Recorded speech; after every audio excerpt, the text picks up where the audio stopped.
Punjab Edusat देख रहे समूह अध्यापक साहबान, बहुत ही प्यारे विद्यार्थियों, गुड मॉर्निंग, सत श्री अकाल। मैं Harmandeep Singh, science master, senior secondary school boys Bhawanigarh, और मेरे नाल ने जसवीर सिंह, साइंस मास्टर, सरकारी सीनियर सैकेंडरी स्कूल उकसी, जिला लुधियाना। बहुत ही प्यारे विद्यार्थियों, ਅੱਜ ਅਸੀਂ ਇੱਕ ਬਹੁਤ ਹੀ ਇੰਪੋਰਟੈਂਟ ਟੌਪਿਕ ਤੇ ਡਿਸਕਸ ਕਰਨ ਜਾ ਰਹੇ ਹਾਂ ਤੇ ਅੱਜ ਦਾ ਟੌਪਿਕ ਸਾਡਾ ਇੰਨਾ ਕੋਈ ਇੰਪੋਰਟੈਂਟ ਹੈ ਕਿ ਪੂਰਾ ਲੈਕਚਰ ਸੁਣਨ ਤੋਂ ਬਾਅਦ ਤੁਹਾਡੀ ਰੋਜ਼ਾਨਾ ਜ਼ਿੰਦਗੀ ਦੇ ਵਿੱਚ ਇੱਕ ਬਹੁਤ ਵੱਡਾ ਬਦਲਾਵ, ਇੱਕ ਚੇਂਜ ਆਉਣ ਵਾਲੀ ਹੈ। ਉਸ ਚੇਂਜ ਦੇ ਵਿੱਚ ਐਸਾ ਕੀ ਹੈ ਕਿ ਮੈਂ ਤੁਹਾਨੂੰ ਇਹਨੇ ਬੜੇ ਕੌਨਫੀਡੈਂਸ ਨਾਲ ਇਹ ਗੱਲ ਕਹਿ ਰਿਹਾ ਕਿ ਪੂਰਾ ਲੈਕਚਰ ਸੁਣਨ ਤੋਂ ਬਾਅਦ ਤੁਹਾਡੀ ਸੋਚ ਅੰਦਰ ਨਹੀਂ, ਤੁਹਾਡੀ ਰੋਜ਼ਾਨਾ ਜ਼ਿੰਦਗੀ ਦੇ ਵਿੱਚ ਇੱਕ ਵੱਡਾ ਬਦਲਾਵ ਆਉਣ ਵਾਲਾ ਹੈ। ਤਾਂ ਆਪਾਂ ਉਸ ਬਦਲਾਵ ਤੋਂ ਮੈਂ ਇੱਕ ਐਗਜ਼ਾਮਪਲ ਦਿੰਦਾ। ਜਸਵੀਰ ਸਰ, ਮੈਨੂੰ ਨਾ ਇੱਕ ਗੱਲ ਯਾਦ ਆ ਗਈ। ਹਾਂਜੀ ਸਰ। ਮੈਂ ਅਕਸਰ ਲੋਕਾਂ ਨੂੰ ਨਾ ਇਹ ਗੱਲ ਕਹਿੰਦੇ ਸੁਣਿਆ, ਖੁਦ ਮੈਂ ਕੱਲ ਸ਼ਾਮ ਦੀ ਗੱਲ ਦੱਸਾਂ ਕਿ ਮੇਰੇ ਬਿਲਕੁਲ ਗੁਆਂਢ ਦੇ ਵਿੱਚ ਹਾਂਜੀ ਲਖਵੀਰ ਸਿੰਘ ਰਹਿੰਦੇ ਨੇ। ਮੈਂ ਕੱਲ ਉਹਨਾਂ ਨੂੰ ਪੁੱਛਿਆ ਕਿ ਤੁਸੀਂ ਕਿੱਥੇ ਜਾ ਰਹੇ ਹੋ। ਉਹ ਮੈਨੂੰ ਪਤਾ ਕੀ ਕਹਿੰਦੇ? ਹਾਂਜੀ ਸਰ। ਕਹਿੰਦੇ ਜੀ ਮੈਂ ਚੱਕੀ ਤੋਂ ਆਟਾ ਪਿਹਾਉਣ ਜਾ ਰਿਹਾ। ਓਕੇ। ਮੈਂ ਬੜਾ ਹੈਰਾਨ। ਮੈਂ ਉਹਨਾਂ ਨੂੰ ਕਿਹਾ, ਮੈਂ ਕਿਹਾ ਸਰ ਤੁਸੀਂ ਕੀ ਕਰਨ ਜਾ ਰਹੇ ਹੋ? ਉਹ ਫਿਰ ਮੈਨੂੰ ਕਹਿੰਦੇ ਜੀ ਮੈਂ ਆਟਾ ਪਿਹਾਉਣ ਜਾ ਰਿਹਾ। ਜਦ ਕਿ ਉੱਥੇ ਕਹਿਣਾ ਚਾਹੀਦਾ ਵੀ ਅਸੀਂ ਕਣਕ ਪਿਸਾ ਕੇ ਲੈ ਕੇ ਆਉਂਦੇ। ਬਿਲਕੁਲ ਸਹੀ ਗੱਲ। ਹੁਣ ਦੇਖੋ ਵਿਦਿਆਰਥੀਓ, ਤੁਸੀਂ ਆਪ ਸੋਚੋ, ਮੈਂ ਉਹਨਾਂ ਨੂੰ ਕਿਹਾ, ਮੈਂ ਕਿਹਾ ਸਰ ਤੁਸੀਂ ਕਹਿ ਰਹੇ ਹੋ ਕਿ ਅਸੀਂ ਆਟਾ ਪਿਹਾਉਣ ਜਾ ਰਹੇ ਹਾਂ, ਆਟਾ ਪਿਸਾਉਣ ਜਾ ਰਹੇ ਹਾਂ, ਹਨਾ? ਤਾਂ ਜੇ ਤੁਹਾਡੇ ਕੋਲ ਪਹਿਲਾਂ ਹੀ ਆਟਾ ਹੈ ਤਾਂ ਤੁਸੀਂ ਪਿਸਾਉਣਾ ਕੀ ਹੈ? ਉਹ ਬਹੁਤ ਹੱਸੇ। ਉਹ ਕਹਿੰਦੇ ਨਹੀਂ ਸਰ, ਆਮ ਜ਼ਿੰਦਗੀ 'ਚ ਨਾ ਅਸੀਂ ਬਹੁਤ ਕੁਝ ਗਲਤ ਬੋਲੀ ਜਾਂਦੇ ਹਾਂ, ਠੀਕ ਹੈ? ਤਾਂ ਉਹਦੇ ਵਿੱਚੋਂ ਅਸੀਂ ਆਮ ਕਹਿੰਦੇ ਹਾਂ, ਅਸੀਂ ਇਹ ਕਦੇ ਨਹੀਂ ਕਹਿੰਦੇ ਕਿ ਅਸੀਂ ਕਣਕ ਨੂੰ ਪਿਸਾਉਣ ਜਾ ਰਹੇ ਹਾਂ। ਅਸੀਂ ਕੀ ਕਹਿੰਦੇ ਹਾਂ? ਅਸੀਂ ਆਟੇ ਨੂੰ ਪਿਸਾਉਣ ਜਾ ਰਹੇ ਹਾਂ ਚੱਕੀ ਤੋਂ। ਹੁਣ ਇਸੇ ਹੀ ਤਰ੍ਹਾਂ ਦੀ ਇੱਕ ਬਹੁਤ ਵੱਡੀ ਗਲਤੀ ਆਪਾਂ ਸਾਰੇ ਪੜ੍ਹੇ ਲਿਖੇ ਵੀ ਤੇ ਜਿਹੜੇ ਨਹੀਂ ਪੜ੍ਹੇ ਲਿਖੇ ਉਹ ਤਾਂ ਚਲੋ ਕਰਦੇ ਹੀ ਹੋਣਗੇ, ਪੜ੍ਹਿਆ ਲਿਖਿਆ ਵਰਗ ਵੀ ਇੱਕ ਬਹੁਤ ਵੱਡੀ ਗਲਤੀ ਕਰਦਾ ਹੈ, ਜਿਹਦੇ ਵਿੱਚੋਂ ਮੈਂ ਸਰ ਤੁਹਾਨੂੰ ਇੱਕ ਉਦਾਹਰਨ ਦਿੰਦਾ। ਮੈਂ ਬਹੁਤ ਲੋਕਾਂ ਨੂੰ ਗੱਲ ਕਹਿੰਦੇ ਸੁਣਿਆ ਹੈ ਕਿ ਮੇਰਾ ਜਿਹੜਾ ਭਾਰ ਹੈ 70 ਕਿਲੋ ਹੈ। ਸਰ ਤੁਸੀਂ ਸੁਣਿਆ ਹੋਣਾ। ਬਿਲਕੁਲ ਸਰ, ਇਦਾਂ ਦੀਆਂ ਬਹੁਤ ਸਾਰੀਆਂ ਗੱਲਾਂ ਬਾਤਾਂ ਜਿਹੜੀਆਂ ਨੇ ਸਾਡੀ ਡੇਲੀ ਲਾਈਫ ਦੇ ਵਿੱਚ ਹੁੰਦੀਆਂ ਰਹਿੰਦੀਆਂ ਨੇ। ਮੰਨ ਲਓ ਆਪਾਂ ਬਾਜ਼ਾਰ ਹੀ ਜਾ ਰਹੇ ਹਾਂ ਤਾਂ ਅਕਸਰ ਸਾਡੇ ਪਰਿਵਾਰਕ ਮੈਂਬਰ ਜਾਂ ਸਾਡੇ ਆਲੇ ਦੁਆਲੇ ਦੇ ਜੋ ਸਾਡੇ ਜਾਣ ਪਛਾਣ ਵਾਲੇ ਨੇ, ਅਸੀਂ ਉਹਨਾਂ ਨੂੰ ਕਹਿੰਦੇ ਸੁਣਦੇ ਆ ਵੀ ਮੈਂ ਬਾਜ਼ਾਰੋਂ 5 ਕਿਲੋ ਗੋਭੀ ਲੈ ਕੇ ਆ ਰਿਹਾ। ਬਿਲਕੁਲ। ਮੈਂ 40 ਕਿਲੋ ਪਿਆਜ਼ ਲੈ ਕੇ ਆ ਰਿਹਾ। ਬਿਲਕੁਲ ਜੀ। ਮੈਂ 10 ਕਿਲੋ ਦੁੱਧ ਲੈ ਕੇ ਆ ਰਿਹਾ। ਹੋਰ ਤਾਂ ਹੋਰ ਦੇਖੋ, ਦੁੱਧ ਨੂੰ ਵੀ ਕਿਲੋਆਂ 'ਚ। ਹਾਂਜੀ ਠੀਕ ਹੈ। ਹੁਣ ਵਿਦਿਆਰਥੀਓ, ਤੁਸੀਂ ਸਾਰੇ ਸੋਚ ਰਹੇ ਹੋਵੋਗੇ ਕਿ ਸਰ ਇਸ 'ਚ ਕੀ ਖਾਸ ਗੱਲ ਹੈ ਜੀ? ਅਸੀਂ ਵੀ ਤਾਂ ਇਹੀ ਕਹਿੰਦੇ ਆ। ਅਸੀਂ ਵੀ ਤਾਂ ਕਹਿੰਦੇ ਆ ਜੀ ਸਾਡਾ ਭਾਰ ਕਿੰਨਾ ਹੈ? 72 ਕਿਲੋ।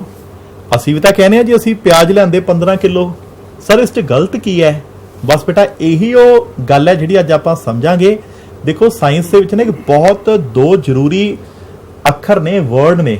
ਇੱਕ ਹੁੰਦਾ ਮਾਸ, ਜਿਹਨੂੰ ਕਹਿੰਦੇ ਨੇ ਪੁੰਜ। ਇੱਕ ਹੁੰਦਾ weight, ਜਿਹਨੂੰ ਅਸੀਂ ਕਹਿੰਦੇ ਆ ਭਾਰ। ਤਾਂ ਪ੍ਰੋਬਲਮ ਇੱਥੇ ਹੈ ਕਿ ਬਹੁਤੇ ਲੋਕਾਂ ਨੂੰ, ਕਿ ਈਵਨ ਕਿ ਪੜ੍ਹੇ ਲਿਖੇ ਵਰਗ ਨੂੰ ਵੀ ਇਹ ਗੱਲ ਦਾ ਨਹੀਂ ਪਤਾ ਕਿ ਮਾਸ ਤੇ weight ਮਤਲਬ ਪੁੰਜ ਤੇ ਭਾਰ 'ਚ ਫਰਕ ਕੀ ਹੁੰਦਾ ਹੈ। ਤਾਂ ਵਿਦਿਆਰਥੀਓ, ਆਪਾਂ ਸਭ ਤੋਂ ਪਹਿਲਾਂ ਤੇ ਅਸੀਂ ਇਸ ਨੂੰ ਸਮਝਣ ਦੀ ਕੋਸ਼ਿਸ਼ ਕਰਦੇ ਹਾਂ, ਕਿਸ ਚੀਜ਼ ਨੂੰ ਅਸੀਂ ਕਹਿੰਦੇ ਆ ਪੁੰਜ ਤੇ ਕਿਸ ਚੀਜ਼ ਨੂੰ ਅਸੀਂ ਕਹਿੰਦੇ ਆ ਭਾਰ। ਤਾਂ ਵਿਦਿਆਰਥੀਓ, ਸਭ ਤੋਂ ਪਹਿਲਾਂ ਅਸੀਂ ਗੱਲ ਕਰਦੇ ਹਾਂ ਪੁੰਜ ਦੀ। ਜਸਵੀਰ ਸਰ ਮੇਰੇ ਨਾਲ ਨੇ। ਹਾਂਜੀ ਜਸਵੀਰ ਸਰ, ਤੁਸੀਂ ਗੱਲ ਸੋਚ ਕੇ ਦੱਸੋ ਕਿ ਜੇ ਆਪਣੇ ਕੋਲ ਦੋ ਵਸਤੂਆਂ ਨੇ। ਹਾਂਜੀ ਸਰ। ਮੰਨ ਕੇ ਚਲੋ, ਵਸਤੂਆਂ ਕਹਿ ਲਓ ਜਾਂ ਕੋਈ ਵੀ ਚੀਜ਼ ਲਾ ਲਓ। ਮੰਨ ਕੇ ਚਲੋ ਇੱਕ ਮੇਰੇ ਕੋਲ ਕੁਰਸੀ ਹੈ, ਇੱਕ ਮੇਰੇ ਕੋਲ ਬੈੱਡ ਹੈ। ਤਾਂ ਮੇਰੇ ਕੋਲ ਦੋ ਚੀਜ਼ਾਂ ਨੇ, ਇੱਕ ਕੁਰਸੀ ਹੋ ਗਈ, ਇੱਕ ਬੈੱਡ ਹੋ ਗਈ। ਮੈਨੂੰ ਇਹ ਦੱਸੋ ਕਿ ਜੇ ਮੈਂ ਕੁਰਸੀ ਨੂੰ ਚੱਕਣਾ ਹੈ ਉਹ ਸੌਖਾ ਹੁੰਦਾ ਹੈ ਕਿ ਬੈੱਡ ਨੂੰ ਚੱਕਣਾ ਸੌਖਾ ਹੁੰਦਾ ਹੈ? ਜੇ ਮੈਂ ਆਪਣੀ ਗੱਲ ਕਰਾਂ ਜਾਂ ਕਿਸੇ ਇੱਕ ਵਿਦਿਆਰਥੀ ਹੋਣ ਦੇ ਨਾਤੇ ਮੈਂ ਗੱਲ ਕਰਕੇ ਦੱਸਾਂ ਤੁਹਾਨੂੰ, ਤਾਂ ਕੁਰਸੀ ਉਠਾਉਣੀ, ਕੁਰਸੀ ਨੂੰ ਚੱਕ ਕੇ ਦੂਜੀ ਜਗ੍ਹਾ ਤੇ ਲੈ ਕੇ ਜਾਣਾ ਮੇਰੇ ਲਈ ਬੜਾ ਆਸਾਨ ਹੋਊਗਾ। ਬੈੱਡ ਨੂੰ ਹਿਲਾਉਣ ਦੇ ਲਈ ਵੀ ਮੈਨੂੰ ਕਾਫੀ ਫੋਰਸ ਲਾਉਣੀ ਪੈਣੀ ਹੈ, ਕਾਫੀ ਬਲ ਲਾਉਣਾ ਪਊਗਾ। ਬਿਲਕੁਲ ਸਹੀ। ਹੁਣ ਵਿਦਿਆਰਥੀ ਇੱਕ ਗੱਲ ਸੋਚੋ, ਕੁਰਸੀ ਹਿਲਾਉਣੀ ਬੜੀ ਸੌਖੀ ਹੈ, ਪਰ ਬੈੱਡ ਨੂੰ ਹਿਲਾਉਣ ਲਈ ਕਈ ਵਾਰ ਅਸੀਂ ਕੀ ਕਹਿੰਦੇ, 2-4 ਬੰਦਿਆਂ ਦੀ ਹੈਲਪ ਵੀ ਲੈਂਦੇ ਆ ਕਿ ਤੁਸੀਂ 4 ਜਣੇ ਆਓ ਜੀ, ਬੈੱਡ ਇੱਥੋਂ ਜਾ ਕੇ ਇੱਥੇ ਕਰਨਾ ਹੈ। ਸੋਚਿਆ ਕਦੇ ਕਿਉਂ? ਤਾਂ ਪਹਿਲਾਂ ਆਪਾਂ ਇਸੇ ਕਿਉਂ ਦਾ ਉੱਤਰ ਲੱਭਦੇ ਹਾਂ। ਦੇਖੋ ਵਿਦਿਆਰਥੀਓ, ਕੀ ਹੁੰਦਾ ਹੈ, ਆਪਾਂ ਨੇ ਨਾ ਨਿਊਟਨ ਦੇ 3 ਗਤੀ ਨਿਯਮ ਪੜ੍ਹੇ ਸੀ। ਉਹਨਾਂ ਚੋਂ ਸਰ ਇੱਕ ਪਹਿਲਾ ਗਤੀ ਨਿਯਮ ਪੜ੍ਹਿਆ ਸੀ ਆਪਾਂ ਨੇ, ਨਿਊਟਨ ਦਾ ਜੜਤਾ ਦਾ ਨਿਯਮ ਜਿਹਨੂੰ ਕਹਿੰਦੇ ਆ। ਨਿਊਟਨ ਦਾ ਜੜਤਾ ਦਾ ਨਿਯਮ, ਬਿਲਕੁਲ ਸਹੀ। ਹੁਣ ਬੱਚੇ, ਜੜਤਾ ਕੀ ਹੁੰਦੀ ਹੈ, ਇਨਰਸ਼ੀਆ ਕੀ ਹੁੰਦਾ ਹੈ? ਦੇਖੋ ਕੀ ਹੈ, ਪੂਰੇ ਯੂਨੀਵਰਸ ਅੰਦਰ ਜੇ ਕੋਈ ਵਸਤੂ ਰੈਸਟ ਉੱਪਰ ਹੈ, ਆਰਾਮ ਅਵਸਥਾ ਦੇ ਵਿੱਚ ਹੈ, ਤਾਂ ਉਹ ਆਰਾਮ ਅਵਸਥਾ 'ਚ ਹੀ ਰਹਿਣਾ ਚਾਹੁੰਦੀ ਹੈ।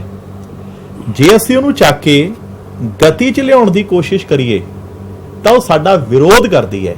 ਤੇ ਉਸੇ ਵਿਰੋਧ ਨੂੰ ਕਹਿੰਦੇ ਨੇ ਜੜਤਾ ਜੜਤਾ। ਇਨਰਸ਼ੀਆ। ਸਰ ਹੋਇਆ ਕੀ, ਜਦੋਂ ਤੁਸੀਂ ਕੁਰਸੀ ਚੱਕੀ, ਹਾਂਜੀ ਦੇਖੋ ਕੁਰਸੀ ਦਾ ਜਿਹੜਾ ਮਾਸ ਹੈ, ਜਿਹੜਾ ਪੁੰਜ ਹੈ, ਉਹ ਬਹੁਤ ਥੋੜਾ ਹੈ। ਹਾਂਜੀ ਸਰ। ਹੁਣ ਪੁੰਜ ਥੋੜਾ, ਇਹਦਾ ਮਤਲਬ ਕੀ ਹੈ? ਇਨਰਸ਼ੀਆ ਤੇ ਜੜਤਾ ਥੋੜੀ ਹੈ। ਹੁਣ ਜੇ ਇਨਰਸ਼ੀਆ ਤੇ ਜੜਤਾ ਥੋੜੀ ਹੈ ਤਾਂ ਵਿਰੋਧ ਵੀ ਤਾਂ ਥੋੜਾ ਹੋਊਗਾ ਨਾ। ਤਾਂ ਤੇ ਜੇ ਸਾਡਾ ਵਿਰੋਧ ਥੋੜਾ ਹੈ ਤਾਂ ਆਪਾਂ ਉਹ ਕੁਰਸੀ ਨੂੰ ਸੌਖਿਆਂ ਚੱਕ ਲਿਆ। ਹੁਣ ਇਹ ਚੀਜ਼ ਲਈ ਤੁਸੀਂ ਬੈੱਡ ਬਾਰੇ ਦੇਖੋ ਵੀ ਆਪਾਂ ਬੈੱਡ ਲਈ ਇਸ ਚੀਜ਼ ਨੂੰ ਕਿਵੇਂ ਕਹਿ ਸਕਦੇ ਹਾਂ। ਜਿੰਨਾ ਕਿ ਤੁਸੀਂ ਸਮਝਾਇਆ ਮੈਨੂੰ ਇਹ ਪਤਾ ਲੱਗ ਗਿਆ ਵੀ ਕਿਸੇ ਵਸਤੂ ਦਾ ਜੋ ਪੁੰਜ ਆ ਉਹ ਉਸ ਦੀ ਜੜਤਾ ਦੇ ਮਾਪ ਨੂੰ ਵੀ ਆਪਾਂ ਦੱਸ ਸਕਦੇ ਹਾਂ। ਬਿਲਕੁਲ ਸਹੀ ਹੈ ਜੀ। ਹਾਂਜੀ। ਹੁਣ ਵਿਦਿਆਰਥੀਓ, ਬੈੱਡ ਦੇ ਵਿੱਚ ਕੀ ਵੱਧਦਾ ਹੈ? ਪੁੰਜ। ਪੁੰਜ ਵੱਧਦਾ ਤਾਂ ਉਹਦੀ ਜੜਤਾ ਵੀ ਵੱਧ ਹੋਊਗੀ। ਬਿਲਕੁਲ ਸਹੀ। ਜਸਵੀਰ ਸਰ ਦੇ ਅਕੋਰਡਿੰਗਲੀ ਜੜਤਾ ਵੱਧਦਾ ਹੈ। ਹਾਂਜੀ। ਹੁਣ ਜੜਤਾ ਹੁੰਦਾ ਹੈ ਵਿਰੋਧ। ਕਾਹਦਾ ਵਿਰੋਧ ਹੈ? ਮੈਂ ਬੈੱਡ ਨੂੰ ਚੱਕਣਾ ਚਾਹਣਾ, ਉਹ ਕਹਿੰਦਾ ਨਹੀਂ ਮੈਂ ਤਾਂ ਆਰਾਮ ਅਵਸਥਾ 'ਚ ਰਹਿਣਾ ਹੈ। ਤਾਂ ਹੁਣ ਬੈੱਡ ਦਾ ਪੁੰਜ ਵੱਧਦਾ ਹੈ, ਜੜਤਾ ਵੱਧਦਾ ਹੈ, ਜਿਹਦੇ ਕਰਕੇ ਉਹਦਾ ਵਿਰੋਧ ਵੱਧਦਾ ਹੈ। ਵਿਰੋਧ ਵੱਧ ਹੋਣ ਕਾਰਨ ਕੰਮ ਕੀ ਹੋ ਗਿਆ? ਔਖਾ ਹੋ ਗਿਆ। ਜ਼ਿਆਦਾ ਬਲ ਲਾ ਕੇ ਕੰਮ ਕਰਨਾ ਪਊਗਾ ਸਾਨੂੰ। ਬਿਲਕੁਲ ਜੀ, ਬਿਲਕੁਲ ਕੰਮ ਔਖਾ ਹੋ ਗਿਆ। ਹੁਣ ਸਾਡਾ ਥੋੜੇ ਬਲ ਦੇ ਨਾਲ ਨਹੀਂ ਸਰਨਾ। ਤਾਂ ਵਿਦਿਆਰਥੀਓ, ਸਭ ਤੋਂ ਪਹਿਲੀ ਗੱਲ ਯਾਦ ਰੱਖਿਓ, ਪੁੰਜ ਕੀ ਹੁੰਦਾ ਹੈ? ਕਿਸੇ ਵਸਤੂ ਦੀ ਜੜਤਾ ਦਾ ਮਾਪ ਹੈ। ਚਲੋ ਮੈਂ ਤੇ ਸਰ ਇੱਥੇ ਬੈਠੇ ਇੱਕ ਛੋਟੀ ਜਿਹੀ ਡਿਸਕਸ਼ਨ ਕਰਦੇ ਹਾਂ, ਤੁਸੀਂ ਵੀ ਸਾਡੇ ਨਾਲ ਇਸ ਡਿਸਕਸ਼ਨ ਦੇ ਵਿੱਚ ਆਓ ਤੇ ਆਪੋ ਆਪਣੇ ਆਨਸਰ ਜੋ ਤੁਹਾਡੇ ਦਿਮਾਗ ਦੇ ਵਿੱਚ ਆਉਂਦੇ ਨੇ ਤੁਸੀਂ ਸੋਚ ਕੇ ਰੱਖੋ। ਤਾਂ ਆਪਾਂ ਸਰ ਨੂੰ ਇੱਕ ਛੋਟਾ ਜਿਹਾ ਕੰਮ ਦਿੰਨੇ ਆ, ਇੱਕ ਐਕਟੀਵਿਟੀ ਦਿੰਨੇ ਆ, ਤੇ ਉਸ ਤੋਂ ਬਾਅਦ ਤੁਸੀਂ ਵੀ ਸਾਰੇ ਸੋਚਿਓ ਕਿ ਦੇਖਦੇ ਆ ਕਿ ਉਹ ਸਰ ਉਸ ਕਿਰਿਆ ਦੇ ਬਾਰੇ ਆਪਣਾ ਕੀ ਵਿਚਾਰ ਰੱਖਦੇ ਨੇ। ਠੀਕ ਹੈ? ਤਾਂ ਵਿਦਿਆਰਥੀਓ, ਆਪਾਂ ਕੀ ਕੀਤਾ, ਸਰ ਨੂੰ ਇੱਕ ਤਾਂ ਮੈਂ ਇਹਨਾਂ ਨੂੰ ਪੈਨ ਦੇਤਾ। ਸਭ ਤੋਂ ਪਹਿਲਾਂ ਮੈਂ ਸਰ ਨੂੰ ਕੀ ਦਿੱਤਾ? ਪੈਨ। ਫਿਰ ਦੂਸਰੇ ਪਾਸੇ ਸਰ ਨੂੰ ਮੈਂ ਕੀ ਦੇ ਰਿਹਾ? ਮਾਊਸ ਦੇਖ ਰਿਹਾ। ਹਾਂਜੀ। ਤੇ ਨਾਲ ਮੈਂ ਸਰ ਨੂੰ ਕਹਿ ਰਿਹਾ, ਸਰ ਦੋਨੋਂ ਚੀਜ਼ਾਂ ਪਹਿਲਾਂ ਟੇਬਲ ਤੇ ਰੱਖ ਲਓ। ਲਓ ਜੀ। ਹੁਣ ਆਪਣੇ ਕੋਲ ਵਿਦਿਆਰਥੀਓ ਦੋ ਵਸਤੂਆਂ ਨੇ। ਸਰ ਦੇ ਕੋਲ ਕੀ ਹੈ? ਇੱਕ ਪੈਨ ਹੈ, ਇੱਕ ਮਾਊਸ ਹੈ, ਔਰ ਤੀਜੀ ਵਸਤੂ ਆ ਟੇਬਲ ਹੈ।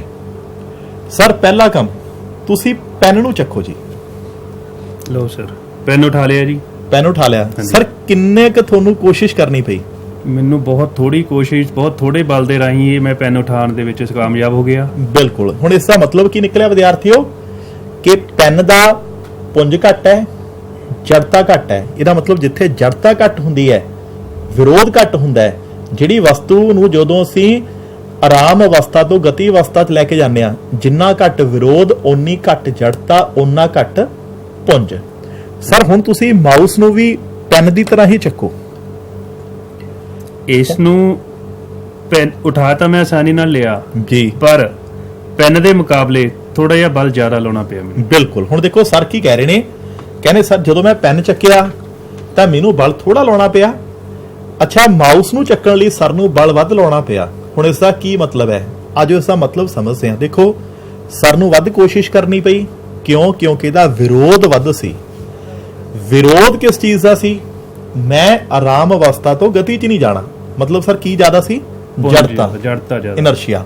ਤਾਂ ਜਿੱਥੇ ਜੜਤਾ ਵੱਧਦਾ ਉੱਥੇ ਕੀ ਵੱਧਦਾ? ਫਿਰ ਪੁੰਜ। ਸੋ ਸਾਰੇ ਵਿਦਿਆਰਥੀ ਸਭ ਤੋਂ ਪਹਿਲਾਂ ਇਸ ਚੀਜ਼ ਨੂੰ ਧਿਆਨ ਨਾਲ ਸਮਝੋ। ਤਾਂ ਸਕਰੀਨ ਦੇ ਉੱਪਰ ਮੈਂ ਤੁਹਾਡੇ ਨਾਲ ਇੱਕ ਸਲਾਈਡ ਸ਼ੇਅਰ ਕਰ ਰਿਹਾ। ਮੈਂ ਤੇ ਜਸਵੀਰ ਸਰ ਤੁਹਾਡੇ ਨਾਲ ਸਲਾਈਡ ਨੂੰ ਬਹੁਤ ਡਿਟੇਲ 'ਚ ਡਿਸਕਸ ਕਰਾਂਗੇ। ਕੱਲੇ ਪੁਆਇੰਟ ਨੂੰ ਬੇਟਾ ਧਿਆਨ ਨਾਲ ਸੁਣਿਓ। ਸਭ ਤੋਂ ਪਹਿਲੀ ਲਾਈਨ ਦੇਖੋ, ਆਪਾਂ ਹੁਣੀ ਬੋਲ ਕੇ ਹਟਿਆ, ਵਸਤੂ ਦਾ ਪੁੰਜ ਜਿਸ ਨੂੰ ਮਾਸ ਵੀ ਕਹਿੰਦੇ ਨੇ, ਉਸ ਦੀ ਜੜਤਾ ਯਾਨੀ ਕਿ ਇਨਰਸ਼ੀਆ ਦਾ ਕੀ ਹੁੰਦਾ ਹੈ? ਮਾਪ। ਤਾਂ ਇਹ ਗੱਲ ਆਪਣੇ ਦਿਮਾਗ 'ਚ ਐਨ ਚੰਗੀ ਤਰ੍ਹਾਂ ਫਿੱਟ ਕਰ ਲਓ ਕਿ ਜਿੰਨਾ ਕਿਸੇ ਵਸਤੂ ਦਾ ਪੁੰਜ ਘੱਟ, ਓਨੀ ਉਹਦੀ ਜੜਤਾ ਇਨਰਸ਼ੀਆ ਘੱਟ, ਵਿਰੋਧ ਘੱਟ, ਉਹਨੂੰ ਚੱਕਣਾ ਸੌਖਾ ਹੈ। ਜੇ ਕਿਸੇ ਵਸਤੂ ਦਾ ਪੁੰਜ ਜ਼ਿਆਦਾ ਹੋਵੇ, ਉਸ ਦੀ ਜੜਤਾ ਜ਼ਿਆਦਾ ਹੁੰਦੀ ਹੈ, ਵਿਰੋਧ ਵੱਧ ਹੁੰਦੇ ਨੇ, ਉਹਨੂੰ ਚੱਕਣਾ ਔਖਾ ਹੋ ਜਾਂਦਾ ਹੈ। ਹੁਣ ਵਿਦਿਆਰਥੀਓ, ਸਕਰੀਨ ਤੇ ਤੁਹਾਡੇ ਲਈ ਇੱਕ ਕੁਐਸਚਨ ਹੈ। ਇੱਕ ਆਪਣੇ ਕੋਲ ਕੀੜੀ ਹੈ, ਇੱਕ ਹਾਥੀ ਹੈ। ਜਸਵੀਰ ਸਰ, ਤੁਹਾਨੂੰ ਕੀ ਲੱਗਦਾ ਹੈ, ਕੀੜੀ ਨੂੰ ਚੱਕਣਾ ਸੌਖਾ ਹੈ ਕਿ ਹਾਥੀ ਨੂੰ? ਕੀੜੀ ਦੇ ਵਿੱਚ ਜੜਤਾ ਥੋੜੀ ਆ। ਬਿਲਕੁਲ ਜੀ। ਤੇ ਉਹਨੂੰ ਚੱਕਣਾ ਉਨਾ ਹੀ ਆਸਾਨ ਹੋਵੇਗਾ। ਬਿਲਕੁਲ ਸਰ। ਇੱਕ ਹਾਥੀ ਜੇ ਦੇਖਿਆ ਜਾਵੇ ਕੀੜੀ ਦੇ ਨਾਲੋਂ ਆਕਾਰ ਦੇ ਵਿੱਚ ਵੀ ਵੱਡਾ, ਤੇ ਸਾਨੂੰ ਇਹ ਵੀ ਪਤਾ ਵੀ ਉਹਨੂੰ ਧੱਕਾ ਲਾਉਣਾ ਵੀ ਬੜਾ ਮੁਸ਼ਕਲ ਆ। ਜੜਤਾ ਉਹਦੇ ਵਿੱਚ ਬਹੁਤ ਜ਼ਿਆਦਾ ਵਾ। ਬਿਲਕੁਲ ਜੀ। ਹਾਂਜੀ। ਹਾਂ, ਤਾਂ ਵਿਦਿਆਰਥੀਓ ਅਸੀਂ ਇਹ ਸਿੱਖਿਆ, ਕੀੜੀ ਦੇ ਅੰਦਰ ਜੜਤਾ ਘੱਟ ਹੈ, ਵਿਰੋਧ ਘੱਟ ਹੈ, ਸੌਖਿਆਂ ਚੱਕ ਲੈਂਦੇ ਆ ਤਾਂ ਮਤਲਬ ਉਹਦਾ ਪੁੰਜ ਘੱਟ ਹੈ। ਹਾਥੀ ਅੰਦਰ ਜੜਤਾ ਬਹੁਤ ਹੈ, ਉਹਨੂੰ ਹਿਲਾਉਣਾ ਬੜਾ ਔਖਾ ਹੈ, ਇਸ ਕਰਕੇ ਉਹਦਾ ਪੁੰਜ ਕੀ ਹੈ? ਜ਼ਿਆਦਾ। ਹੁਣ ਪਹਿਲਾ ਕੰਮ ਤੁਹਾਨੂੰ ਦੇ ਰਿਹਾ, ਜਿਹੜੇ ਕਮਰੇ ਅੰਦਰ ਤੁਸੀਂ ਬੈਠੇ ਹੋ, ਬਹੁਤ ਸਾਰੀਆਂ ਵਸਤੂਆਂ ਇਸ ਕਮਰੇ 'ਚ ਪਈਆਂ ਹੋਣਗੀਆਂ। ਇਹਨਾਂ ਵਸਤੂਆਂ ਨੂੰ ਤੁਸੀਂ ਅੱਜ ਹਿਲਾ ਕੇ ਦੇਖਣਾ ਹੈ। ਜਿਹੜੀਆਂ ਸੌਖੀਆਂ ਹਿੱਲੀਆਂ ਉਹਨਾਂ ਦੀ ਜੜਤਾ ਘੱਟ ਹੈ, ਉਹਨਾਂ ਦਾ ਪੁੰਜ ਘੱਟ ਹੈ, ਤੇ ਜਿਹੜੀਆਂ ਔਖੀਆਂ ਹਿੱਲੀਆਂ ਉਹਨਾਂ ਦੀ ਜੜਤਾ ਵੱਧ ਹੈ, ਉਹਨਾਂ ਦਾ ਪੁੰਜ ਵੱਧ ਹੈ। ਦੂਸਰੀ ਗੱਲ ਵਿਦਿਆਰਥੀਓ ਜਿਹੜੀ ਬਹੁਤ ਹੀ ਇੰਪੋਰਟੈਂਟ ਹੈ, ਮੈਂ ਇੱਕ ਕੁਐਸਚਨ ਜਸਵੀਰ ਸਰ ਨਾਲ ਡਿਸਕਸ ਕਰ ਰਿਹਾ, ਤੁਹਾਡੇ ਨਾਲ ਵੀ ਮੇਰਾ ਇਹ ਪ੍ਰਸ਼ਨ ਹੈ ਕਿ ਬੇਟਾ ਇਹ ਸੋਚ ਕੇ ਦੱਸੋ ਕਿ ਮੰਨ ਕੇ ਚਲੋ ਮੈਂ ਆਪਣੀ ਗੱਲ ਕਰਦਾ ਕਿ ਮੇਰਾ ਜਿਹੜਾ ਪੁੰਜ ਹੈ ਉਹ 10 ਕਿਲੋ ਹੈ, ਮੈਂ ਧਰਤੀ ਤੇ ਰਹਿ ਰਿਹਾ। ਹਾਂਜੀ। ਹੁਣ ਸਾਰੇ ਦੱਸੋ ਕਿ ਜੇ ਮੈਂ ਧਰਤੀ ਤੋਂ ਚੰਦਰਮਾ ਤੇ ਚਲਾ ਜਾਵਾਂ ਜਾਂ ਮੈਂ ਧਰਤੀ ਤੋਂ ਯੂਪੀਟਰ ਤੇ ਚਲਾ ਜਾਵਾਂ ਤਾਂ ਤੁਹਾਨੂੰ ਕੀ ਲੱਗਦਾ ਹੈ ਕਿ ਮੇਰਾ ਪੁੰਜ 10 ਕਿਲੋ ਤੋਂ ਵਧੂਗਾ ਕਿ ਘਟੂਗਾ? ਸਰ ਦੇਖੋ, ਸਭ ਤੋਂ ਪਹਿਲਾਂ ਤਾਂ ਜੇ ਅਸੀਂ ਇਕੱਲੇ ਪੁੰਜ ਦੀ ਗੱਲ ਕਰਾਂਗੇ ਤਾਂ ਪੁੰਜ ਸਾਰੇ ਬ੍ਰਹਿਮੰਡ ਦੇ ਵਿੱਚ ਹਰੇਕ ਵਸਤੂ ਦਾ ਸਥਿਰ ਰਹੂਗਾ। ਬਿਲਕੁਲ। ਤਾਂ ਵਿਦਿਆਰਥੀਓ ਚੀਜ਼ ਨੋਟ ਕਰੋ, ਪੂਰੇ ਬ੍ਰਹਿਮੰਡ ਦੇ ਅੰਦਰ ਸਾਡਾ ਪੁੰਜ ਸਥਿਰ ਹੈ, ਕਦੇ ਨਹੀਂ ਬਦਲਦਾ। ਸਥਾਨ ਬਦਲਦੇ ਨੇ, ਇੱਕ ਮਤਲਬ ਸਰ ਤੁਸੀਂ ਇਹ ਕਹਿਣਾ ਚਾਹੁੰਦੇ ਹੋ ਕਿ ਜੇ ਮੈਂ ਧਰਤੀ ਤੇ 10 ਕਿਲੋ ਮੇਰਾ ਪੁੰਜ ਹੈ, ਹਾਂਜੀ, ਤਾਂ ਚੰਦਰਮਾ ਤੇ ਵੀ ਕਿੰਨਾ ਹੋਊਗਾ? 10 ਕਿਲੋ ਹੀ ਹੋਊਗਾ। ਔਰ ਯੂਪੀਟਰ ਤੇ ਸੇਮ ਰਹੂਗਾ ਜੀ। ਮਤਲਬ ਪੂਰੇ ਯੂਨੀਵਰਸ ਅੰਦਰ ਮੈਂ ਕਿਤੇ ਵੀ ਘੁੰਮ ਲਾਂ, ਹਾਂਜੀ, ਮੇਰਾ ਪੁੰਜ ਨਾ ਵਧੇ ਨਾ ਘਟੇ। ਤਾਂ ਵਿਦਿਆਰਥੀਓ ਐਗਜ਼ਾਮ ਦੇ ਵਿੱਚ ਨਾ ਬੜਾ ਇੰਪੋਰਟੈਂਟ ਕੁਐਸਚਨ ਹੈ, ਬਹੁਤ ਵਾਰ ਪੁੱਛਿਆ ਜਾਂਦਾ ਹੈ ਕਿ ਜੀ ਆਹ ਵਸਤੂ ਹੈ ਪਹਿਲਾਂ ਹੀ ਪਈ ਸੀ ਧਰਤੀ ਤੇ, ਇਹਨੂੰ ਧਰਤੀ ਤੋਂ ਚੱਕ ਕੇ ਅਸੀਂ ਯੂਪੀਟਰ ਤੇ ਲੈ ਗਏ, ਮਾਰਸ ਉੱਪਰ ਲੈ ਗਏ, ਪਲੂਟੋ ਤੇ ਲੈ ਗਏ, ਕਿਤੇ ਵੀ ਲੈ ਗਏ, ਦੱਸੋ ਜੀ ਪੁੰਜ ਅੰਦਰ ਕੀ ਤਬਦੀਲੀ ਆਈ? ਤਾਂ ਉਸੇ ਪੁੰਜ ਅੰਦਰ ਕੋਈ ਤਬਦੀਲੀ ਨਹੀਂ ਆਉਂਦੀ, ਪੁੰਜ ਜਿੰਨਾ ਹੈ ਓਨਾ ਹੀ ਰਹਿੰਦਾ ਹੈ। ਹੁਣ ਅਗਲਾ ਕੁਐਸਚਨ ਜਿਹੜਾ ਸਭ ਤੋਂ ਇੰਪੋਰਟੈਂਟ ਹੈ, ਜਸਵੀਰ ਸਰ ਤੁਸੀਂ ਨਾ ਸ਼ੁਰੂ 'ਚ ਇੱਕ ਬੜੀ ਸੋਹਣੀ ਐਗਜ਼ਾਮਪਲ ਦਿੱਤੀ ਸੀ। ਤੁਸੀਂ ਕਿਹਾ ਜੀ ਮੈਂ ਬਹੁਤ ਲੋਕਾਂ ਨੂੰ ਕਹਿੰਦੇ ਸੁਣਿਆ ਹੈ ਕਿ 40 ਕਿਲੋ ਪਿਆਜ਼, ਹਾਂਜੀ, 5 ਕਿਲੋ ਗੋਭੀ, ਹਨਾ, ਉਸੇ ਵਿੱਚੋਂ ਕਿਲੋ ਵਰਡ ਲਾਉਂਦੇ ਨੇ, ਕਿਲੋਗ੍ਰਾਮ। ਹਾਂਜੀ ਸਰ। ਤਾਂ ਹੁਣ ਤੁਹਾਨੂੰ ਕੀ ਲੱਗਦਾ ਜਿੱਥੇ ਕਿਲੋਗ੍ਰਾਮ ਆ ਗਿਆ, ਇਹ ਇਕਾਈ ਕਾਦੀ ਹੈ? ਇਹ ਮੈਨੂੰ ਪੁੰਜ ਦੀ ਇਕਾਈ ਲੱਗ ਰਹੀ ਹੈ ਸਰ। ਬਿਲਕੁਲ। ਤਾਂ ਵਿਦਿਆਰਥੀਓ ਵੀ ਯਾਦ ਰੱਖਿਓ, ਮਾਸ ਯਾਨੀ ਕਿ ਪੁੰਜ ਦੀ ਇਕਾਈ ਹੁੰਦੀ ਹੈ ਕਿਲੋਗ੍ਰਾਮ। ਤਾਂ ਅਕਸਰ ਨਾ ਸਾਡੀ ਲਾਈਫ ਅੰਦਰ ਜਦੋਂ ਅਸੀਂ ਬੋਲਦੇ ਆ ਕਿ ਜੀ ਮੇਰਾ ਭਾਰ 72 ਕਿਲੋਗ੍ਰਾਮ ਹੈ, ਉਹ ਆਪਣੇ ਆਪ 'ਚ ਹੀ ਗਲਤ ਹੋ ਜਾਂਦਾ ਹੈ, ਕਿਉਂਕਿ ਕਿਲੋਗ੍ਰਾਮ ਇਹ ਤਾਂ ਪੁੰਜ ਯਾਨੀ ਕਿ ਮਾਸ ਦੀ ਇਕਾਈ ਹੈ, ਇਹ ਭਾਰ ਦੀ ਇਕਾਈ ਥੋੜਾ ਹੈ। ਹਾਂ, ਮੈਂ ਇਹ ਕਹਾਂ ਕਿ ਮੇਰਾ ਮਾਸ, ਮੇਰਾ ਪੁੰਜ ਹੈਗਾ 72 ਕਿਲੋ, ਇਹ ਗੱਲ ਸਹੀ ਹੋ ਸਕਦੀ ਹੈ। ਸਰ ਸਹਿਮਤ ਹੋ ਇਸ ਗੱਲ ਨਾਲ? ਬਿਲਕੁਲ ਸਰ। ਬਿਲਕੁਲ, ਹੈ ਨਾ ਜੀ। ਤਾਂ ਸਾਨੂੰ ਇਹ ਕਹਿਣਾ ਚਾਹੀਦਾ ਹੈ ਕਿ ਜੇ ਅਸੀਂ ਬਾਜ਼ਾਰ ਵੀ ਜਾਂਦੇ ਆ ਕਿ ਅਸੀਂ ਗੋਭੀ ਲੈ ਕੇ ਆਏ, ਉਸ ਦਾ ਪੁੰਜ 5 ਕਿਲੋ ਹੈ, ਅਸੀਂ ਪਿਆਜ਼ ਲੈ ਕੇ ਆਏ, ਉਸ ਦਾ ਪੁੰਜ ਕਿੰਨਾ ਹੈ? 40 ਕਿਲੋ ਹੈ। ਤਾਂ ਜਿੱਥੇ ਵਿਦਿਆਰਥੀਓ ਕਿਲੋਗ੍ਰਾਮ ਆ ਗਿਆ, ਸਮਝ ਲੈਣਾ ਗੱਲ ਕਿਹਦੀ ਹੋ ਰਹੀ ਹੈ? ਪੁੰਜ ਦੀ ਹੋ ਰਹੀ ਹੈ। ਸੋ ਪਹਿਲਾ ਕਨਸੈਪਟ ਸੀ, ਉਮੀਦ ਕਰਦਾ ਕਲੀਅਰ ਹੋ ਗਿਆ ਹੋਊਗਾ। ਹੁਣ ਵਿਦਿਆਰਥੀਓ ਪੁੰਜ ਦੇ ਨਾਲ ਮਿਲਦਾ ਜੁਲਦਾ ਇੱਕ ਅਗਲਾ ਕਨਸੈਪਟ ਹੈ ਭਾਰ। ਤਾਂ ਹੁਣ ਭਾਰ ਨੂੰ ਸਮਝਣ ਲਈ ਸਭ ਤੋਂ ਪਹਿਲਾਂ ਅਸੀਂ ਚੱਲਦੇ ਆ ਇੱਕ ਸਲਾਈਡ ਦੇ ਉੱਪਰ। ਤਾਂ ਵਿਦਿਆਰਥੀਓ ਤੁਹਾਡੀ ਸਕਰੀਨ ਤੇ ਜਿਹੜੀ ਸਲਾਈਡ ਹੈ ਨਾ, ਇਸ ਦੇ ਵਿੱਚ ਮੈਂ ਭਾਰ ਦੇ ਬਾਰੇ 4 ਗੱਲਾਂ ਹੀ ਕਹੂੰਗਾ, ਬਟ ਉਹ ਚਾਰੋਂ ਗੱਲਾਂ ਕਹਿਣ ਤੋਂ ਪਹਿਲਾਂ ਸਾਈਡ ਉੱਪਰ ਦੇਖੋ ਇੱਕ ਡਾਇਗਰਾਮ ਨਜ਼ਰ ਆ ਰਹੀ ਹੈ। ਉਹ ਡਾਇਗਰਾਮ ਨੂੰ ਦੇਖੋ 5 ਸਕਿੰਟ ਲਈ, ਸਮਝਣ ਦੀ ਕੋਸ਼ਿਸ਼ ਕਰੋ ਡਾਇਗਰਾਮ 'ਚ ਕੀ ਹੋ ਰਿਹਾ ਹੈ। ਇੱਕ ਵਾਰ ਤਾਂ ਦੇਖਣ ਨੂੰ ਭੁਲੇਖਾ ਇਹ ਪਊਗਾ ਕਿ ਧਰਤੀ ਨੇ ਸਭ ਕੁਝ ਵਗਾ ਕੇ ਮਾਰਿਆ, ਨਹੀਂ, ਧਿਆਨ ਨਾਲ ਦੇਖੋ ਤੇ ਹੋ ਕੀ ਰਿਹਾ ਹੈ। ਤਾਂ ਜੇ ਬੱਚੇ ਅਸੀਂ ਧਿਆਨ ਨਾਲ ਦੇਖੀਏ ਨਾ, ਧਰਤੀ ਸਾਡੀ ਕਾਰ ਨੂੰ, ਸਾਡੇ ਦਰਖਤਾਂ ਨੂੰ, ਸਾਨੂੰ, ਸਾਡੇ ਘਰਾਂ ਨੂੰ, ਸਾਡੇ ਐਨੀਮਲਸ ਨੂੰ, ਸਾਡੀਆਂ ਸ਼ਿਪਸ ਨੂੰ, ਸਾਡੀਆਂ ਬਿਲਡਿੰਗਸ ਨੂੰ ਆਪਣੇ ਵੱਲ ਖਿੱਚ ਰਹੀ ਹੈ। ਤਾਂ ਮੁੱਕਦੀ ਗੱਲ ਆਪਾਂ ਇਸ ਤੋਂ ਪਹਿਲੇ ਟੌਪਿਕ 'ਚ ਪੜ੍ਹਿਆ ਵੀ ਸੀਗਾ ਕਿ ਧਰਤੀ ਸਾਰੀਆਂ ਚੀਜ਼ਾਂ ਨੂੰ ਆਪਣੇ ਕੇਂਦਰ ਵੱਲ ਖਿੱਚਦੀ ਹੈ। ਬਸ ਧਰਤੀ ਕਿਸੇ ਵੀ ਵਸਤੂ ਨੂੰ ਆਪਣੇ ਕੇਂਦਰ ਵੱਲ ਜਿੰਨੇ ਬਲ, ਜਿੰਨੀ ਫੋਰਸ ਨਾਲ ਖਿੱਚਦੀ ਹੈ ਨਾ, ਉਸੇ ਨੂੰ ਹੀ ਕਹਿੰਦੇ ਨੇ weight ਯਾਨੀ ਕਿ ਭਾਰ। ਹੁਣ ਇੱਥੇ ਇੱਕ ਗੱਲ ਯਾਦ ਰੱਖਿਓ ਕਿ weight ਮਤਲਬ ਭਾਰ, ਇਹਦਾ ਜਿਹੜਾ ਫਾਰਮੂਲਾ ਹੁੰਦਾ ਨਾ, ਆਹ ਵਾਲਾ formula W is equal to mg, ਇਹ ਬੜਾ ਇੰਪੋਰਟੈਂਟ ਫਾਰਮੂਲਾ ਹੈ। ਇਸ ਦੇ ਅੰਦਰ W ਭਾਰ ਨੂੰ ਕਿਹਾ ਜਾਂਦਾ ਹੈ, M ਮਾਸ ਯਾਨੀ ਕਿ ਪੁੰਜ, ਪਹਿਲਾਂ ਆਪਾਂ ਪੜ੍ਹ ਹੀ ਚੁੱਕੇ ਆ।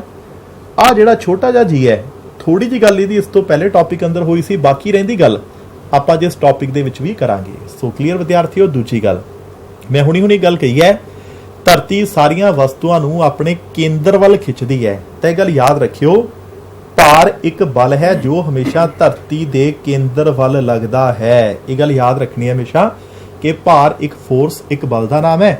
ਹੁਣ ਇਹ ਕਿੱਧਰ ਲੱਗਦਾ ਹੈ? ਧਰਤੀ ਦੇ ਕੇਂਦਰ ਵੱਲ ਲੱਗਦਾ ਹੈ। ਹੁਣ ਇੱਕ ਕੁਐਸਚਨ ਜਸਵੀਰ ਸਰ ਤੇ ਤੁਹਾਡੇ ਨਾਲ ਮੈਂ ਸ਼ੇਅਰ ਕਰ ਰਿਹਾ। ਸਰ ਆਪਾਂ ਨੇ ਕਿਹਾ ਸੀ ਜਿਹੜਾ ਪੁੰਜ ਹੁੰਦਾ ਹੈ, ਮਾਸ ਹੁੰਦਾ ਹੈ, ਹਾਂਜੀ, ਉਹਦੀ ਇਕਾਈ ਹੁੰਦੀ ਹੈ ਕਿਲੋਗ੍ਰਾਮ। ਹਾਂਜੀ। ਦੇਖੋ ਭਾਰ ਨੂੰ ਆਪਾਂ ਬਲ ਕਹਿ ਰਹੇ ਹਾਂ, ਹਾਂਜੀ, ਤਾਂ ਕੀ ਬਲ ਦੀ ਇਕਾਈ ਕਿਲੋਗ੍ਰਾਮ ਹੁੰਦੀ ਹੈ? ਬਲ ਦੀ ਇਕਾਈ ਜੇ ਆਪਾਂ ਦੇਖੀਏ ਤਾਂ ਪੁੰਜ ਗੁਣਾ ਪ੍ਰਵੇਗ ਹੁੰਦਾ। ਹਾਂਜੀ, ਤਾਂ ਜੇ ਆਪਾਂ ਉਸ ਨੂੰ ਇੱਕ ਅੱਖਰ ਦੇ ਵਿੱਚ ਬੋਲੀਏ ਤਾਂ ਅਸੀਂ ਇਸ ਨੂੰ ਕਹਿੰਦੇ ਆ ਨਿਊਟਨ। ਤਾਂ ਇਹ ਗੱਲ ਬੇਟਾ ਯਾਦ ਰੱਖਿਓ ਕਿ ਜਿਹੜਾ ਬਲ ਹੈ ਨਾ ਉਸ ਦੀ ਇਕਾਈ ਕੀ ਹੈ? ਨਿਊਟਨ। ਹੁਣ ਆਉਣੇ ਆਪਾਂ ਜਸਵੀਰ ਸਰ ਦੀ ਸ਼ੁਰੂਆਤੀ ਗੱਲ ਤੇ। ਮੈਂ ਇੱਕ ਬੰਦੇ ਨੂੰ ਕਹਿੰਦੇ ਸੁਣਿਆ ਸੀ ਮੇਰਾ ਭਾਰ 72 ਕਿਲੋ ਹੈ। ਹੁਣ ਸਮਝ ਆ ਗਿਆ ਉਹ ਗਲਤ ਕਹਿ ਰਿਹਾ ਹੈ? ਤਾਂ ਉਹਨੂੰ ਸਰ ਕੀ ਕਹਿਣਾ ਚਾਹੀਦਾ ਸੀ? ਮੇਰਾ ਪੁੰਜ 72 ਕਿਲੋਗ੍ਰਾਮ ਆ। ਹਾਂ, ਉਸ ਨੂੰ ਕਹਿਣਾ ਚਾਹੀਦਾ ਸੀ ਮੇਰਾ ਪੁੰਜ 72 ਕਿਲੋਗ੍ਰਾਮ ਹੈ। ਅੱਛਾ, ਜੇ ਉਹਨੇ ਭਾਰ ਕਹਿਣਾ ਹੋਵੇ ਫਿਰ ਉਹਨੂੰ ਕੀ ਕਹਿਣਾ ਚਾਹੀਦਾ ਸੀ? ਕਿ ਮੇਰਾ ਭਾਰ ਹੈ 72 ਨਿਊਟਨ। ਹੁਣ ਇਹ ਗੱਲ ਬੇਟਾ ਯਾਦ ਰੱਖਿਓ, ਯੂਨਿਟਸ ਚੇਂਜ ਕਰਨੀ ਹੈ। ਬਿਲਕੁਲ, ਆ ਸਭ ਤੋਂ ਇੰਪੋਰਟੈਂਟ ਹੈ। ਅਸੀਂ ਨਾ ਜਦੋਂ ਚੀਜ਼ਾਂ ਨੂੰ ਖਰੀਦ ਕੇ ਲੈ ਕੇ ਆਉਣੇ ਆ, ਬੋਲ ਅਸੀਂ ਭਾਰ ਰਹੇ ਹੁੰਨੇ ਆ, ਪਿੱਛੇ ਕਿਲੋਗ੍ਰਾਮ ਲਾਈ ਜਾਂਦੇ ਆ, ਜਿਹੜਾ ਕਿ ਬਹੁਤ ਗਲਤ ਹੈ। ਤਾਂ ਯਾਦ ਰੱਖਿਓ, ਅੱਜ ਤੋਂ ਬਾਅਦ ਪੱਲੇ ਬੰਨ ਲਓ ਆਪਣੇ। ਜਦੋਂ ਵੀ ਤੁਸੀਂ ਕੁਝ ਖਰੀਦ ਕੇ ਲੈ ਕੇ ਆਉਣਾ ਹੈ, ਜੇ ਤਾਂ ਤੁਸੀਂ ਉਹਦੇ weight, ਉਹਦੇ ਭਾਰ ਦੀ ਗੱਲ ਕਰ ਰਹੇ ਹੋ ਤਾਂ ਪਿੱਛੇ ਪਾਉਣਾ ਨਿਊਟਨ।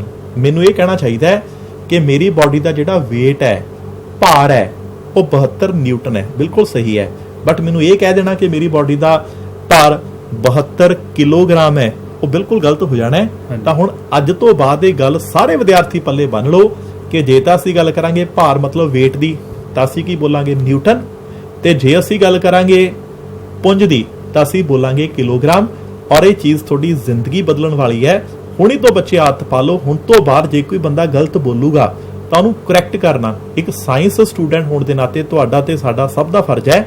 ਜਸਵੀਰ ਸਰ, ਮੈਂ ਹੁਣੀ ਨਾ 3 ਗੱਲਾਂ ਬੋਲੂੰਗਾ, ਤੁਸੀਂ ਮੈਨੂੰ ਸਹੀ ਕਰਿਓ ਮੈਂ ਗਲਤ ਕਿੱਥੇ ਬੋਲ ਰਿਹਾ। ਦੇਖੋ, ਪਹਿਲੀ ਗੱਲ ਮੈਂ ਬੋਲ ਰਿਹਾ ਕਿ ਮੇਰਾ ਜਿਹੜਾ ਭਾਰ ਹੈ ਨਾ ਉਹ 72 ਨਿਊਟਨ ਹੈ। ਕੀ ਮੈਂ ਸਹੀ ਬੋਲ ਰਿਹਾ? 72 ਨਿਊਟਨ ਭਾਰ ਦੱਸਿਆ ਤੁਸੀਂ ਆਪਣਾ। ਹਾਂਜੀ, ਇਹ ਕਥਨ ਸਹੀ ਆ, ਬਿਲਕੁਲ ਸਹੀ ਆ ਵਿਦਿਆਰਥੀਓ। ਠੀਕ, ਤਾਂ ਤੁਹਾਡੇ ਪੇਪਰਾਂ 'ਚ ਟਰੂ ਫਾਲਸ ਵੀ ਆਉਂਦੇ ਨੇ। ਅੱਛਾ, ਜੇ ਮੈਂ ਕਹਾਂ ਕਿ ਮੇਰੀ ਬਾਡੀ ਦਾ ਜਿਹੜਾ ਭਾਰ ਹੈ ਉਹ 72 ਕਿਲੋਗ੍ਰਾਮ ਹੈ, ਕੀ ਇਹ ਸਹੀ ਹੈ? ਨਹੀਂ ਸਰ। ਹਾਂਜੀ, ਹੁਣ ਮੈਨੂੰ ਕੀ ਕਹਿਣਾ ਚਾਹੀਦਾ ਸੀ ਫਿਰ? ਇੱਥੇ 72 ਪੁੰਜ ਦੱਸਣਾ ਪੈਣਾ ਸੀ। ਜੇ ਕਿਲੋਗ੍ਰਾਮ ਇਕਾਈ ਵਰਤੀ ਆ ਤਾਂ ਅਸੀਂ ਪੁੰਜ ਦੀ ਗੱਲ ਕਰਾਂਗੇ। ਬਿਲਕੁਲ, ਜੇ ਵਿਦਿਆਰਥੀਓ ਅਸੀਂ ਕਿਲੋਗ੍ਰਾਮ ਕਹਿ ਰਹੇ ਹਾਂ ਤਾਂ ਪੁੰਜ ਕਹਿਣਾ ਚਾਹੀਦਾ। ਤਾਂ ਇਹ ਗੱਲ ਹੁਣ ਯਾਦ ਰੱਖਿਓ, ਭਾਰ weight ਨਿਊਟਨਾਂ ਦੇ ਵਿੱਚ ਹੁੰਦੇ ਨੇ ਤੇ ਜਿਹੜੇ ਮਾਸ ਹੁੰਦੇ ਨੇ ਉਹ ਕਿਲੋਗ੍ਰਾਮਾਂ ਦੇ ਵਿੱਚ ਹੁੰਦੇ ਨੇ। ਹੁਣ ਇੱਕ ਹੋਰ ਬੜਾ ਇੰਪੋਰਟੈਂਟ ਫਰਕ ਹੈ ਜਿਹੜਾ ਮੈਂ ਡਿਸਕਸ ਕਰ ਰਿਹਾ। ਤਾਂ 1 ਮਿੰਟ ਲਈ ਆਪਣੀ ਸਕਰੀਨ ਤੇ ਆਪਾਂ ਵਾਪਸ ਜਾਂਦੇ ਹਾਂ। ਇੱਕ ਲਾਈਨ ਜਿਹੜੀ ਉਦੋਂ ਮੈਂ ਛੱਡਤੀ ਸੀ ਉਹਨੂੰ, ਉਸ ਲਾਈਨ ਨੂੰ ਮੈਂ ਐਕਸਪਲੇਨ ਕਰ ਰਿਹਾ। ਤਾਂ ਵਿਦਿਆਰਥੀਓ ਦੇਖੋ ਕੀ ਹੈ, ਇਸ ਨੇ ਇੱਕ ਲਾਈਨ ਲਿਖੀ ਹੈ ਕਿ ਇਸ ਦਾ ਮੁੱਲ ਵੀ ਹੁੰਦਾ ਹੈ। ਮੁੱਲ ਮਤਲਬ ਇਹਦੀ ਵੈਲਿਊ ਹੁੰਦੀ ਹੈ। ਜਿਵੇਂ ਆਪਾਂ ਨੇ ਹੁਣੀ ਕਿਹਾ ਸੀ 72 ਨਿਊਟਨ, 72 ਨਿਊਟਨ। ਨਾਲ ਇਹਦੀ ਦਿਸ਼ਾ ਵੀ ਹੁੰਦੀ ਹੈ। ਦਿਸ਼ਾ ਪਤਾ ਕੀ ਹੈ? ਧਿਆਨ ਨਾਲ ਦੇਖੋ, ਅਰਥ ਸਾਰੀਆਂ ਚੀਜ਼ਾਂ ਨੂੰ ਕਿੱਧਰ ਖਿੱਚ ਰਹੀ ਹੈ? ਆਪਣੇ ਕੇਂਦਰ ਵੱਲ। ਤਾਂ ਇਹਦੀ ਪੱਕੀ ਦਿਸ਼ਾ ਹੈ ਕਿ ਜਿੰਨੀਆਂ ਵੀ ਚੀਜ਼ਾਂ ਨੇ, ਅਰਥ ਨੇ, ਸਾਰਿਆਂ ਨੂੰ ਕਿੱਧਰ ਖਿੱਚਣਾ ਹੈ? ਆਪਣੇ ਕੇਂਦਰ ਵੱਲ ਹੀ ਖਿੱਚਣਾ ਹੈ। ਮੰਨ ਕੇ ਚਲੋ ਇੱਥੇ ਕੋਈ ਚੀਜ਼ ਪਈ ਹੋਵੇ, ਧਰਤੀ ਉਹਨੂੰ ਕਿੱਧਰ ਨੂੰ ਖਿੱਚੂਗੀ? ਆਪਣੇ ਕੇਂਦਰ ਵੱਲ ਹੀ ਖਿੱਚੂਗੀ। ਸੋ ਹੁਣ 4 ਗੱਲਾਂ ਆਪਾਂ ਇੱਕ ਵਾਰ ਫਾਈਨਲ ਕਰਦੇ ਹਾਂ। ਸਭ ਤੋਂ ਪਹਿਲੀ ਗੱਲ, ਕਿਸੇ ਵਸਤੂ ਦਾ ਭਾਰ ਕੀ ਹੁੰਦਾ ਹੈ? ਇਹ ਉਹ ਬਲ ਹੁੰਦਾ ਹੈ ਜਿਸ ਨਾਲ ਧਰਤੀ ਕਿਸੇ ਵੀ ਚੀਜ਼ ਨੂੰ ਆਪਣੇ ਵੱਲ ਖਿੱਚਦੀ ਹੈ। ਦੂਜਾ, ਇਸ ਦਾ ਫਾਰਮੂਲਾ ਹੁੰਦਾ ਹੈ W = mg। ਤੀਜਾ, ਭਾਰ ਹਮੇਸ਼ਾ ਧਰਤੀ ਦੇ ਕੇਂਦਰ ਵੱਲ ਲੱਗਦਾ ਹੈ। ਚੌਥਾ, ਇਸ ਦਾ ਮੁੱਲ ਵੀ ਹੁੰਦਾ ਹੈ, ਵੈਲਿਊ ਹੈ 72 ਨਿਊਟਨ। ਤੇ ਦਿਸ਼ਾ ਇਹਦੀ ਪੱਕੀ ਹੈ ਧਰਤੀ ਦੇ ਕੇਂਦਰ ਵੱਲ। ਤੇ ਸਭ ਤੋਂ ਇੰਪੋਰਟੈਂਟ ਇਸ ਦੇ ਯੂਨਿਟ ਕੀ ਨੇ? ਨਿਊਟਨ। ਉਮੀਦ ਕਰਦਾ ਕਿ ਪੁੰਜ ਤੇ ਭਾਰ ਦੇ ਵਿਚਕਾਰ ਦਾ ਅੰਤਰ ਤੁਹਾਨੂੰ ਸਮਝ ਆ ਗਿਆ ਹੋਊਗਾ। ਹੁਣ ਵਿਦਿਆਰਥੀਓ, ਇਸ ਹੋਰ ਨੂੰ ਹੋਰ ਸਮਝਣ ਲਈ ਆਪਾਂ ਇੱਕ ਛੋਟਾ ਜਿਹਾ ਨਿਊਮੈਰੀਕਲ ਕਰਦੇ ਹਾਂ। ਬਟ ਨਿਊਮੈਰੀਕਲ ਤੋਂ ਪਹਿਲਾਂ ਸਮਾਲ ਜੀ ਦੀ ਵੈਲਿਊ ਕਿਵੇਂ ਲੱਭੀ ਜਾਂਦੀ ਹੈ, ਮੈਂ 1 ਮਿੰਟ ਲਈ ਤੁਹਾਨੂੰ ਵੈਲਿਊ ਕੈਲਕੂਲੇਟ ਕਰਕੇ ਦਿਖਾਉਣਾ। ਦੇਖੋ ਵੈਲਿਊ ਕਿਵੇਂ ਲੱਭੀ ਜਾਂਦੀ ਹੈ। ਸਾਨੂੰ ਪਤਾ ਹੈ ਜਿਹੜੀ ਫੋਰਸ ਹੈ ਇਹਦਾ ਫਾਰਮੂਲਾ ਹੁੰਦਾ ਹੈ ਮਾਸ ਇਨਟੂ ਐਕਸਲਰੇਸ਼ਨ। ਜੇ ਅਰਥ ਧਰਤੀ ਦੀ ਗੱਲ ਕਰੀਏ, ਪਿਛਲੇ ਲੈਕਚਰ 'ਚ ਆਪਾਂ ਕਿਹਾ ਸੀ A ਨੂੰ G ਲਿਖਦੇ ਨੇ, ਤਾਂ ਫੋਰਸ ਦਾ ਇਹ ਫਾਰਮੂਲਾ ਹੋ ਗਿਆ। ਆਪਾਂ ਨੇ ਅੱਜ ਨਿਊਟਨ ਦਾ ਇਸ ਤੋਂ ਪਹਿਲੇ ਲੈਕਚਰ ਦੇ ਵਿੱਚ ਇੱਕ ਪੜਿਆ ਸੀ ਕਿ ਜੀ ਗ੍ਰੈਵਿਟੇਸ਼ਨਲ ਲਾਅ ਇਹ ਕਹਿੰਦਾ ਕਿ ਫੋਰਸ ਹੁੰਦੀ ਹੈ Gm/r²। ਤਾਂ ਫੋਰਸ ਦੇ ਬੇਟਾ 2 ਫਾਰਮੂਲੇ ਨੇ, ਇੱਕ ਇਹ ਹੋ ਗਿਆ, ਇੱਕ ਹੋ ਗਿਆ A। ਧਿਆਨ ਨਾਲ ਦੇਖੋ, ਜਿਹੜੀ ਖੱਬੀ ਸਾਈਡ ਹੈ ਇਹ ਬਰਾਬਰ ਹੈ ਫੋਰਸ ਹੈ। ਤਾਂ ਜੇ ਖੱਬੀ ਸਾਈਡ ਬਰਾਬਰ ਹੈ ਤਾਂ ਸੱਜਾ ਪਾਸਾ ਵੀ ਤਾਂ ਬਰਾਬਰ ਹੀ ਹੋਊਗਾ ਨਾ। ਹੁਣ ਦੱਸੋ, ਜੇ ਇਹਨਾਂ ਨੂੰ ਬਰਾਬਰ ਰੱਖੀਏ, mg ਕਿਹਦੇ ਇਕੁਅਲ ਆ ਗਿਆ? Gmm/r²। ਦੇਖੋ ਮਾਸ ਘਟ ਗਿਆ ਤਾਂ ਗ੍ਰੈਵਿਟੀ ਦਾ ਜਿਹੜਾ ਫਾਰਮੂਲਾ ਬਣ ਗਿਆ, ਹੁਣ ਉਹ ਕਿੰਨਾ ਬਣ ਗਿਆ? G = Gm/r²। ਇੱਥੋਂ ਬਣਦਾ ਸਮਾਲ ਜੀ ਦਾ ਫਾਰਮੂਲਾ, ਜਿਸ ਨੂੰ ਬੋਲਦੇ ਨੇ ਐਕਸਲਰੇਸ਼ਨ ਡਿਊ ਟੂ ਗ੍ਰੈਵਿਟੀ। ਅਗਲੀ ਗੱਲ, ਇਹਦੇ ਅੰਦਰ ਜਿਹੜਾ ਕੈਪੀਟਲ G ਹੈ ਇਹਦੀ ਵੈਲਿਊ ਬੇਟਾ ਫਿਕਸ ਹੈ। ਇਹ ਪੂਰੇ ਯੂਨੀਵਰਸ ਅੰਦਰ ਕਦੇ ਨਹੀਂ ਬਦਲਦੀ। ਪੂਰੇ ਬ੍ਰਹਿਮੰਡ ਦੇ ਵਿੱਚ ਇਹਦੀ ਵੈਲਿਊ ਇਹੀ ਹੈ। ਇਹਦੇ ਅੰਦਰ ਜਿਹੜਾ M ਹੈ ਇਹ ਧਰਤੀ ਦਾ ਪੁੰਜ ਹੈ। ਯਾਦ ਵੀ ਰੱਖਿਓ ਕੋਈ ਵੈਸੇ ਪੁੱਛ ਲੈਂਦਾ ਹੈ ਧਰਤੀ ਦਾ ਪੁੰਜ ਕਿੰਨਾ ਹੁੰਦਾ ਹੈ 6 × 10⁻24 ਕਿਲੋ ਇੰਨੀ ਹੈਵੀ ਹੈ ਸਾਡੀ ਧਰਤੀ। ਜੇ ਗੱਲ ਕਰੀਏ ਰੇਡੀਅਸ ਦੀ ਅਰਧ ਵਿਆਸ ਦੀ ਤਾਂ ਰੇਡੀਅਸ ਕਿੰਨਾ ਹੈ ਮੈਂ ਤੁਹਾਨੂੰ ਥੋੜਾ ਦੱਸ ਵੀ ਦਿੰਦਾ। ਅਰਥ ਦਾ ਰੇਡੀਅਸ ਹੈ 6400 ਕਿਲੋਮੀਟਰ। ਪਰ ਜਦੋਂ ਵਿਦਿਆਰਥੀਓ ਅਸੀਂ ਕਿਲੋਮੀਟਰ ਨੂੰ ਮੀਟਰਾਂ 'ਚ ਕਰਦੇ ਆ ਤਾਂ ਇਹਦੇ ਨਾਲ 10⁻³ ਲਿਖ ਦਿੰਦੇ ਆ ਜਾਂ ਇਸ ਨੂੰ ਐਵੇਂ ਵੀ ਲਿਖਿਆ ਜਾਂਦਾ ਹੈ ਕਿ 6.4 × 10⁻6 6.4 × 10⁻6 ਤਾਂ ਆ ਸੀ ਕੈਪੀਟਲ ਜੀ ਦੀ ਵੈਲਿਊ ਭਰੀ। ਇਹ ਧਰਤੀ ਦੇ ਪੁੰਜ ਦੀ ਆ ਭਰਤਾ ਇਹਦਾ ਅਰਧ ਵਿਆਸ। ਜਦੋਂ ਹੱਲ ਕੀਤਾ ਤਾਂ ਗ੍ਰੈਵਿਟੀ ਕਿੰਨੀ ਆ ਗਈ 9.8। ਸੋ ਹੁਣ ਉਮੀਦ ਕਰਦੇ ਹਾਂ ਗੱਲ ਸਮਝ ਆ ਗਈ ਹੋਣੀ ਕਿ ਅਸੀਂ ਸਮਾਲ ਜੀ ਦੀ ਵੈਲਿਊ ਨੂੰ ਕਿਵੇਂ ਕੈਲਕੂਲੇਟ ਕਰਦੇ ਆ। ਸਾਰੇ ਬੱਚੇ ਇਸ ਸਕਰੀਨ ਦੀ ਇੱਕ ਪਿਕ ਲੈ ਲੈਣ, ਆਰਾਮ ਨਾਲ ਬੈਠ ਕੇ ਇਸ ਨੂੰ ਦੇਖਣ। ਇਹ ਤੁਹਾਡੀ ਕਿਤਾਬ ਤੋਂ ਹੀ ਲਿਆ ਗਿਆ ਹੈ, ਕਿਤੋਂ ਬਾਹਰੋਂ ਨਹੀਂ ਲਿਆ ਗਿਆ। ਤਾਂ ਵਿਦਿਆਰਥੀਓ ਇਸੇ ਚੀਜ਼ ਨਾਲ ਰਿਲੇਟਡ ਇੱਕ ਛੋਟਾ ਜਿਹਾ ਨਿਊਮੈਰੀਕਲ ਆਪਾਂ ਕਰਦੇ ਹਾਂ। ਮੈਂ ਅਕਸਰ ਦੇਖਿਆ ਹੈ ਕਿ ਬੱਚੇ ਨਿਊਮੈਰੀਕਲਸ ਤੋਂ ਬੜਾ ਘਬਰਾਉਂਦੇ ਨੇ, ਜਦ ਕਿ ਸਭ ਤੋਂ ਸੌਖੇ ਤਾਂ ਹੁੰਦੇ ਹੀ ਨਿਊਮੈਰੀਕਲ ਨੇ। ਤਾਂ ਹੁਣ ਤੁਹਾਨੂੰ ਕਨਸੈਪਟ ਕਲੀਅਰ ਹੋ ਗਏ। ਤਾਂ ਵਿਦਿਆਰਥੀਓ ਇੱਕ ਨਿਊਮੈਰੀਕਲ ਆਪਾਂ ਕਰਕੇ ਦੇਖਦੇ ਹਾਂ। ਦੇਖੋ ਆਪਾਂ ਨੂੰ ਦਿੱਤਾ ਕੀ ਹੋਇਆ, ਸਾਨੂੰ ਕਹਿੰਦੇ ਵਸਤੂ ਦਾ ਪੁੰਜ 10 ਕਿਲੋ ਹੈ। ਮੈਂ ਪਹਿਲਾਂ ਕਿਹਾ ਪੁੰਜ ਕੀ ਹੁੰਦਾ ਮਾਸ, ਤਾਂ ਆਪਾਂ ਲਿਖ ਲਿਆ ਜੀ 10 ਕਿਲੋ ਹੈ।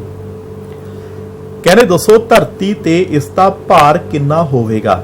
ਤਾਂ ਆਪਾਂ ਲੱਭਣਾ ਕੀ ਹੈ weight, ਭਾਰ ਲੱਭਣਾ ਹੈ। ਦੇਖੋ ਪਹਿਲਾਂ ਆਪਾਂ ਨੇ ਲਿਖਿਆ ਸੀ weight ਦਾ ਫਾਰਮੂਲਾ ਕੀ ਹੁੰਦਾ ਹੈ mg ਹੁੰਦਾ ਹੈ ਨਾ। ਤਾਂ ਬੜਾ ਸੌਖਾ, ਮਾਸ ਕਿੰਨਾ ਹੈ ਇਹ 10 ਕਿਲੋ ਹੈ ਜੀ। ਐਕਸਲਰੇਸ਼ਨ ਡਿਊ ਟੂ ਗ੍ਰੈਵਿਟੀ ਪਹਿਲਾਂ ਆਪਾਂ ਲੱਭ ਕੇ ਹਟਿਆ 9.8। ਤਾਂ m ਨੂੰ ਆਪਾਂ ਨੇ ਭਰਤਾ 10, g ਨੂੰ ਭਰਤਾ 9.8। ਤਾਂ ਜਦੋਂ ਅਸੀਂ 9.8 ਨੂੰ 10 ਨਾਲ ਗੁਣਾ ਕੀਤਾ ਤਾਂ ਭਾਰ ਕਿੰਨਾ ਹੋ ਗਿਆ 98 ਨਿਊਟਨ। ਜਸਵੀਰ ਸਰ ਧਿਆਨ ਨਾਲ ਦੇਖੋ ਜੀ। ਹਾਂਜੀ ਸਰ। ਕਿ 98 ਦੇ ਪਿੱਛੇ ਨਿਊਟਨ ਪਿਆ ਹੈ, ਇਹਦਾ ਮਤਲਬ ਇਹ ਕੀ ਹੈ ਭਾਰ ਦੀ ਇਕਾਈ ਹੋ ਗਈ, ਭਾਰ ਹੈ। ਤਾਂ ਵਿਦਿਆਰਥੀਓ ਦੇਖੋ ਜਦੋਂ ਅਸੀਂ ਲਿਖਿਆ ਮਾਸ ਮਤਲਬ ਪੁੰਜ ਤਾਂ ਉਹਦੇ ਪਿੱਛੇ ਆਪਾਂ ਕੀ ਪਾਇਆ ਕਿਲੋ, ਪਰ ਜਦੋਂ ਅਸੀਂ ਲਿਖਿਆ ਭਾਰ ਉਹਦੇ ਪਿੱਛੇ ਕੀ ਪਾਇਆ ਨਿਊਟਨ। ਤਾਂ ਉਮੀਦ ਕਰਦਾ ਇਹ ਗੱਲ ਕਲੀਅਰ ਹੋਊਗੀ। ਸਾਰੇ ਬੱਚੇ ਇਸ ਦੀ ਇੱਕ ਪਿਕ ਲੈ ਲੈਣ ਔਰ ਇਸ ਪਿਕ ਤੋਂ ਬਾਅਦ ਇਸ ਨੂੰ ਕਲੀਅਰ ਕਰ ਲਓ। ਸੋ ਉਸ ਤੋਂ ਬਾਅਦ ਇਹਨੂੰ ਚੰਗੀ ਤਰ੍ਹਾਂ ਇਸੇ ਦੇ ਵਿੱਚ ਮੈਂ ਸਰ ਕੁਝ ਕਹਿਣਾ ਵੀ ਚਾਹੁੰਦਾ ਵੀ ਆਪਾਂ ਫੋਰਸ ਜਾਂ ਬਲ ਦੀ ਇਕਾਈ ਵੀ ਨਿਊਟਨ ਹੀ ਕੱਢਦੇ ਹੁੰਨੇ ਆ। ਬਿਲਕੁਲ ਉਹਦੀ ਪਰਿਭਾਸ਼ਾ ਵੀ ਅਸੀਂ ਸਮਝਾ ਸਕਦੇ ਹਾਂ ਵੀ ਭਾਰ ਕੀ ਆ ਧਰਤੀ ਦੁਆਰਾ ਕਿਸੇ ਵਸਤੂ ਉੱਪਰ ਲਗਾਇਆ ਗਿਆ ਬਲ। ਬਿਲਕੁਲ ਸਹੀ। ਤਾਂ ਵਿਦਿਆਰਥੀਓ ਦੇਖੋ ਇਸ ਨੂੰ ਅਸੀਂ ਜਸਵੀਰ ਸਰ ਕਹਿ ਰਹੇ ਨੇ ਫੋਰਸ ਵੀ ਕਹਿ ਸਕਦੇ ਹਾਂ। ਬਿਲਕੁਲ ਸਹੀ। ਯਾਦ ਰੱਖਿਓ ਧਰਤੀ ਸਾਨੂੰ ਆਪਣੇ ਵੱਲ ਕਿੰਨੇ ਬਲ ਦੇ ਨਾਲ ਖਿੱਚਦੀ ਹੈ, ਉਸੇ ਬਲ ਉਸੇ ਫੋਰਸ ਨੂੰ ਹੀ weight ਕਹਿੰਦੇ ਨੇ। ਇਹੀ ਕਾਰਨ ਹੈ ਫੋਰਸ ਤੇ weight ਦੋਨਾਂ ਦੇ ਯੂਨਿਟ ਕੀ ਨੇ ਨਿਊਟਨ। ਤਾਂ ਬੇਟਾ ਇੱਕ ਛੋਟਾ ਜਿਹਾ ਨਿਊਮੈਰੀਕਲ ਆਪਾਂ ਹੋਰ ਕਰਦੇ ਹਾਂ, ਬੜਾ ਸੋਹਣਾ ਨਿਊਮੈਰੀਕਲ ਹੈ। ਕਹਿੰਦੇ ਧਰਤੀ ਦੀ ਸਤ੍ਹਾ ਤੇ ਕਿਸੇ ਵਸਤੂ ਦਾ ਭਾਰ 10 ਨਿਊਟਨ ਹੈ। ਦੇਖੋ ਭਾਰ 10 ਨਿਊਟਨ ਹੈ ਤਾਂ weight ਦਿੱਤਾ ਹੋਇਆ ਹੈ। ਕਹਿੰਦੇ ਚੰਨ ਦੀ ਸਤ੍ਹਾ ਤੇ ਭਾਰ ਕਿੰਨਾ ਹੋਵੇਗਾ। ਹੁਣ ਇੱਥੇ ਦੋ ਗੱਲਾਂ ਮੈਂ ਕਲੀਅਰ ਕਰਾਂ। ਪਹਿਲੀ ਗੱਲ ਤਾਂ ਚੰਦਰਮਾ ਤੇ ਜਿਹੜੀ ਗ੍ਰੈਵਿਟੀ ਹੈ ਧਰਤੀ ਦੀ ਗ੍ਰੈਵਿਟੀ ਤੋਂ 6 ਗੁਣਾ ਘੱਟ ਹੈ। ਪਤਾ ਹੈ ਕਿਉਂ? ਕਿਉਂਕਿ ਉਹਦਾ ਪੁੰਜ ਘੱਟ ਹੈ। ਪਿਆਰੇ ਵਿਦਿਆਰਥੀਓ ਇੱਕ ਵਾਰ ਆਪਣੇ ਸਕਰੀਨ ਦੇ ਉੱਪਰ ਸਲਾਈਡ ਦੇ ਉੱਪਰ ਧਿਆਨ ਦਿਓ। ਜੋ ਸਰ ਨੇ ਸਟੇਟਮੈਂਟ ਬੋਲੀ ਆ ਉਹ ਦੁਬਾਰਾ ਸੁਣ ਲਓ ਇੱਕ ਵਾਰ। ਧਰਤੀ ਦੀ ਸਤ੍ਹਾ ਤੇ ਕਿਸੇ ਵਸਤੂ ਦਾ ਭਾਰ ਮਾਪਣ ਤੇ 10 ਨਿਊਟਨ ਹੈ। ਤਾਂ ਭਾਰ ਕਿੰਨਾ ਹੈ 10 ਨਿਊਟਨ। ਚੰਨ ਦੀ ਸਤ੍ਹਾ ਦੇ ਮਾਪਣ ਤੇ ਉਸ ਦਾ ਭਾਰ ਕਿੰਨਾ ਹੋਵੇਗਾ। ਠੀਕ। ਤਾਂ ਉਹੀ ਭਾਰ ਅਸੀਂ ਕਿੱਥੇ ਮਾਪਣਾ ਹੈ ਚੰਨ ਤੇ। ਹੁਣ ਦੇਖੋ ਵਿਦਿਆਰਥੀਓ ਕੀ ਹੈ ਆਪਾਂ ਨੇ ਹੁਣੀ ਕਿਹਾ ਕਿ ਗ੍ਰੈਵਿਟੀ ਕਿੰਨੇ ਗੁਣਾ ਘੱਟ ਹੈ 6 ਗੁਣਾ। ਹੁਣ ਦੱਸੋ weight ਦਾ ਫਾਰਮੂਲਾ ਕੀ ਹੁੰਦਾ ਹੈ mg ਹੁੰਦਾ ਹੈ ਨਾ।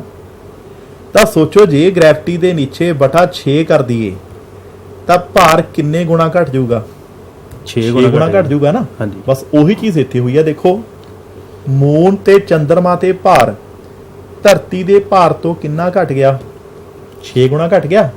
ਹੁਣ ਧਰਤੀ ਤੇ ਭਾਰ ਕਿੰਨਾ ਸੀ 10, ਜਦੋਂ 6 ਤੇ ਵੰਡਿਆ ਤਾਂ ਉੱਤਰ ਕਿੰਨਾ ਆ ਗਿਆ 1.67 ਨਿਊਟਨ। ਤਾਂ ਵਿਦਿਆਰਥੀਓ ਬੜਾ ਸੌਖੀ ਗੱਲ ਹੈ ਕਿ ਜੇ ਕੋਈ ਤੁਹਾਨੂੰ ਕਹੇ ਧਰਤੀ ਤੇ ਭਾਰ ਇੰਨਾ ਹੈ ਤੇ ਅਸੀਂ ਉਸ ਦਾ ਭਾਰ ਚੰਦਰਮਾ ਤੇ ਦੇਖਣਾ ਹੈ ਤੇ ਚੰਦਰਮਾ ਤੇ ਭਾਰ ਦੇਖਣ ਲਈ ਅਸੀਂ ਕੀ ਕਰਨਾ ਹੈ ਧਰਤੀ ਉੱਪਰ ਉਸ ਦਾ ਜਿੰਨਾ ਵੀ ਭਾਰ ਹੈ ਉਸ ਨੂੰ ਕਿੰਨੇ ਤੇ ਵੰਡ ਦੇਣਾ 6 ਤੇ ਵੰਡ ਦੇਣਾ। ਅੱਛਾ ਇੱਕ ਚੀਜ਼ ਮੈਂ ਇੱਥੇ ਹੋਰ ਕਲੀਅਰ ਕਰਾਂ। ਕਈ ਬੱਚੇ ਸੋਚਦੇ ਹੋਣਗੇ ਕਿ ਅਸੀਂ ਬਹੁਤ ਮੋਟੇ ਹੋ ਗਏ ਘਰੇ ਬੈਠੇ ਬੈਠੇ। ਹੁਣ ਦੇਖੋ ਲੋਕਡਾਊਨ ਕਰਫਿਊ ਦਾ ਪੀਰੀਅਡ ਹੈ। ਇਹਨਾਂ ਦਿਨਾਂ ਦੇ ਵਿੱਚ ਕੀ ਸੀਗਾ ਘਰੇ ਬੈਠੇ ਖਾਈ ਗਏ ਐਕਸਰਸਾਈਜ਼ ਕੋਈ ਹੈ ਨਹੀਂ, ਬੜੇ ਭਾਰੇ ਹੋ ਗਏ। ਠੀਕ ਹੈ। ਤਾਂ ਮੈਂ ਉਹਨਾਂ ਬੱਚਿਆਂ ਲਈ ਇੱਕ ਸੌਖੀ ਜੀ ਗੱਲ ਦੱਸਾਂ। ਮੰਨ ਕੇ ਚਲੋ ਕੋਈ ਬੱਚਾ ਘਰੇ ਬੈਠਾ ਬੈਠਾ ਇੰਨਾ ਭਾਰਾ ਹੋ ਗਿਆ, ਕਿੰਨਾ ਭਾਰਾ ਹੋ ਗਿਆ ਜਸਵੀਰ ਸਰ, ਉਹਦਾ weight ਹੋ ਗਿਆ 120 ਨਿਊਟਨ। ਹਾਲਾਂਕਿ ਇੰਨਾ ਭਾਰਾ ਹੋ ਨਹੀਂ ਸਕਦਾ, ਚਲੋ ਮੈਂ ਮੰਨਦਾ, ਆਪਣੇ ਬੱਚੇ ਖਾਂਦੇ ਬਹੁਤ ਨੇ, ਘਰ ਬੈਠੇ ਖਾਈ ਜਾ ਰਹੇ ਨੇ। ਇੱਕ ਬੱਚਾ ਇੰਨਾ ਭਾਰਾ ਹੋ ਗਿਆ, ਕਿੰਨੇ ਨਿਊਟਨ ਦਾ ਹੋ ਗਿਆ ਜੀ? 120 ਨਿਊਟਨ। 120 ਨਿਊਟਨ ਦਾ ਹੋ ਗਿਆ। ਹੁਣ ਉਹ ਬੱਚਾ ਵਿਚਾਰਾ 120 ਨਿਊਟਨ ਦਾ ਹੈ, ਉਹਨੇ ਆਪਣੇ ਦੋਸਤਾਂ ਨੂੰ ਇਹ ਦੱਸਣਾ ਹੈ ਕਿ ਯਾਰ ਮੈਂ ਤਾਂ ਬੜਾ ਹੌਲਾ ਹਲਕਾ। ਤਾਂ ਉਹਦੇ ਕੋਲ ਇੱਕ ਤਰੀਕਾ ਵੀ ਹੈ। ਤਰੀਕਾ ਪਤਾ ਕੀ ਹੈ? ਉਹਨੂੰ ਕੀ ਕਹਿਣਾ ਚਾਹੀਦਾ ਹੈ? ਉਹਨੂੰ ਆਪਣਾ ਭਾਰ ਚੰਦਰਮਾਲਾ ਦੱਸਣਾ ਚਾਹੀਦਾ ਹੈ। ਉਹ ਪਤਾ ਕੀ ਕਵੇ? ਦੇਖੋ ਕੀ ਕਵੇ, ਉਹ ਇਹ ਕਵੇ ਕਿ ਮੇਰਾ ਧਰਤੀ ਤੇ ਭਾਰ ਤਾਂ 120 ਹੈ। ਇਹ ਤਾਂ ਦੇਖੋ ਦੱਸਣ ਜੋਗੇ ਆਪਾਂ ਹੈ ਨਹੀਂ। ਹਾਂਜੀ। ਚੰਦਰਮਾ ਤੇ ਉਹਦਾ ਭਾਰ ਕਿੰਨੇ ਗੁਣਾ ਘਟ ਜੂ? 6 ਗੁਣਾ। 6 ਗੁਣਾ। ਤਾਂ ਚੰਦਰਮਾ ਤੇ ਜਾ ਕੇ ਬੱਚੇ ਦਾ ਭਾਰ ਕਿੰਨਾ ਰਹਿ ਜੂ? ਹੁਣ ਦੇਖੋ ਬੇਟਾ 6 ਦੂਣੀ 12, ਤਾਂ ਕਿੰਨਾ ਰਹਿ ਗਿਆ? 20 ਨਿਊਟਨ। 20 ਨਿਊਟਨ। ਹੁਣ ਇਹ ਬੱਚਾ ਯਾਦ ਰੱਖਿਓ, ਜੇ ਕੋਈ ਬੱਚਾ ਇੰਨਾ ਭਾਰਾ ਕਦੇ ਹੋ ਵੀ ਜਾਵੇ ਤੇ 10 ਦਿਨ ਉਹਨੂੰ ਸੰਗ ਲੱਗੇ, ਹੁਣ ਮੈਂ ਬਹੁਤ ਮੋਟਾ ਹੋ ਗਿਆ ਘਰੇ ਬੈਠਾ ਬੈਠਾ, ਮੈਨੂੰ ਦੱਸਣਾ ਵਧੀਆ ਨਹੀਂ ਲੱਗਦਾ ਕਿ ਮੈਂ 120 ਨਿਊਟਨ ਦਾ ਹੋ ਗਿਆ, ਤਾਂ ਇੱਕ ਸੌਖਾ ਤਰੀਕਾ ਇਹ ਵੀ ਹੈ ਕਿ ਮੈਂ ਪਤਾ ਕੀ ਕਵਾਂ ਕਿ ਨਹੀਂ ਮੈਂ ਮੋਟਾ ਕਿੱਥੇ ਆ ਯਾਰ, ਚੰਦਰਮਾ ਤੇ ਮੇਰਾ weight ਪਤਾ ਕਿੰਨਾ ਹੈ? ਸਾਰਾ 20 ਨਿਊਟਨ ਤਾਂ ਹੈਗਾ। ਤਾਂ ਆਪਾਂ ਐਵੇਂ ਵੀ ਬੋਲ ਸਕਦੇ ਆ ਕਿ 20 ਨਿਊਟਨ ਜ਼ੋਰ ਨਾਲ ਕਹਿ ਕੇ ਹੌਲੀ ਦਿਨੇ ਕਹਿ ਦੋ ਕਿ ਚੰਦਰਮਾ ਤੇ। ਤਾਂ ਕਲੀਅਰ? ਤਾਂ ਹੁਣ ਇੱਥੇ ਇੱਕ ਗੱਲ ਆਪਾਂ ਨੂੰ ਸਮਝ ਆ ਗਈ ਕਿ ਜੇ ਕੋਈ ਵਸਤੂ ਦਾ ਭਾਰ ਧਰਤੀ ਤੇ 120 ਨਿਊਟਨ ਹੋਵੇ, ਚੰਦਰਮਾ ਤੇ ਉਹ 6 ਗੁਣਾ ਘਟ ਜਾਂਦਾ ਹੈ। ਹੁਣ ਇੱਕ ਪ੍ਰਸ਼ਨ ਸਭ ਲਈ ਹੈ, ਸੋਚ ਕੇ ਜਵਾਬ ਦਿਓ। ਮੰਨ ਲਓ ਵਿਦਿਆਰਥੀਓ, ਕਿਸੇ ਵਸਤੂ ਦਾ ਪੁੰਜ ਧਰਤੀ ਤੇ 10 ਕਿਲੋ ਹੈ। ਜਸਵੀਰ ਸਰ ਪੁੰਜ ਕਿੰਨਾ ਹੈ? 10 ਕਿਲੋ। ਪੇਪਰ ਦੇ ਵਿੱਚ ਕੋਈ ਪੁੱਛ ਲੇ ਚੰਦਰਮਾ ਤੇ ਪੁੰਜ ਕਿੰਨਾ ਹੋਊਗਾ, ਹੁਣ ਕੀ ਕਹੋਗੇ? ਬੜਾ ਆਸਾਨ ਉੱਤਰ ਹੈ ਇਹਦਾ। ਦਿਓ ਸਰ ਜਵਾਬ। ਸਟਾਰਟਿੰਗ ਦੇ ਵਿੱਚ ਆਪਾਂ ਗੱਲ ਕਰੀ ਸੀ, ਜਿਹੜਾ ਪੁੰਜ ਆ ਉਹ ਸਾਰੇ ਬ੍ਰਹਿਮੰਡ ਦੇ ਵਿੱਚ ਸਥਿਰ ਰਹਿਣਾ। ਚਾਹੇ ਅਸੀਂ ਸਾਡੇ ਦੇਸ਼ ਦੇ ਵਿੱਚ ਕਿਸੇ ਹਿੱਸੇ ਦੇ ਵਿੱਚ ਬੈਠੇ ਆ, ਚਾਹੇ ਕਿਸੇ ਹੋਰ ਕੰਟਰੀ ਦੇ ਵਿੱਚ ਚਲੇ ਜਾਈਏ, ਚਾਹੇ ਅਸੀਂ ਧਰਤੀ ਨੂੰ ਗ੍ਰਹਿ ਨੂੰ ਛੱਡ ਕੇ ਚੰਦਰਮਾ ਤੇ ਚਲੇ ਜਾਈਏ ਜਾਂ ਕਿਸੇ ਹੋਰ ਪਲਾਟ ਦੇ ਵਿੱਚ ਕਿਸੇ ਗ੍ਰਹਿ ਦੇ ਉੱਪਰ ਪਹੁੰਚ ਜਾਈਏ, ਤਾਂ ਸਾਡਾ ਪੁੰਜ ਹਮੇਸ਼ਾ ਸਥਿਰ ਰਹੂਗਾ। ਬਿਲਕੁਲ। ਤਾਂ ਧਰਤੀ ਤੇ ਵੀ ਸਾਡਾ ਪੁੰਜ 10 ਕਿਲੋ, ਹਾਂਜੀ, ਔਰ ਚੰਦਰਮਾ ਤੇ ਵੀ ਕਿੰਨਾ ਹੋਊਗਾ? 10 ਕਿਲੋ। ਤਾਂ ਵਿਦਿਆਰਥੀਓ, ਉਮੀਦ ਕਰਦਾ ਇੰਨੀ ਗੱਲ ਤੁਹਾਨੂੰ ਸਮਝ ਆ ਗਈ ਹੋਣੀ। ਹੁਣ 3 ਕੁਐਸਚਨ ਤੁਹਾਡੇ ਲਈ ਛੱਡੇ, ਜਿਨ੍ਹਾਂ ਦੇ ਜਵਾਬ ਤੁਸੀਂ ਆਪਣੇ WhatsApp ਗਰੁੱਪ ਦੇ ਵਿੱਚ ਆਪਣੇ ਅਧਿਆਪਕ ਸਾਹਿਬਾਨ ਨੂੰ ਦੇਣੇ ਨੇ। ਪਹਿਲਾ ਕੁਐਸਚਨ ਕਿ ਮਾਸ, ਪੁੰਜ ਅਤੇ ਭਾਰ ਯਾਨੀ ਕਿ weight ਇੱਕੋ ਹੀ ਗੱਲ ਹੈ? ਜੇ ਨਹੀਂ ਤਾਂ ਫਰਕ ਕੀ ਹੈ? ਦੂਜਾ ਪ੍ਰਸ਼ਨ, ਕਿਲੋਗ੍ਰਾਮ ਤੇ ਨਿਊਟਨ 'ਚ ਕੀ ਅੰਤਰ ਹੁੰਦਾ ਹੈ? ਜਦੋਂ ਅਸੀਂ ਕਿਲੋਗ੍ਰਾਮ ਕਹਿੰਦੇ ਆ ਤਾਂ ਗੱਲ ਕਿਹਦੀ ਹੋ ਰਹੀ ਹੈ? ਨਿਊਟਨ ਕਹਿੰਦੇ ਆ, ਗੱਲ ਕਿਹਦੀ ਹੋ ਰਹੀ ਹੈ? ਤੀਜੀ ਗੱਲ, ਜੇ ਕੋਈ ਵੀ ਵਸਤੂ ਧਰਤੀ ਤੋਂ ਚੱਕ ਕੇ ਚੰਦਰਮਾ ਤੇ ਜਾਵੇ, ਉਹਦੇ ਭਾਰ ਦੇ ਉੱਪਰ ਕੀ ਅਸਰ ਹੁੰਦਾ ਹੈ ਤੇ ਉਸਦੇ ਪੁੰਜ ਯਾਨੀ ਕਿ ਮਾਸ ਦੇ ਉੱਪਰ ਕੀ ਅਸਰ ਹੁੰਦਾ ਹੈ? ਸੋ ਇਹ 3 ਪ੍ਰਸ਼ਨਾਂ ਦੇ ਨਾਲ ਅਸੀਂ ਆਪਣੇ ਲੈਕਚਰ ਨੂੰ ਇੱਥੇ ਕੰਪਲੀਟ ਕਰਦੇ ਹਾਂ। ਥੈਂਕ ਯੂ, ਧੰਨਵਾਦ। Thank you.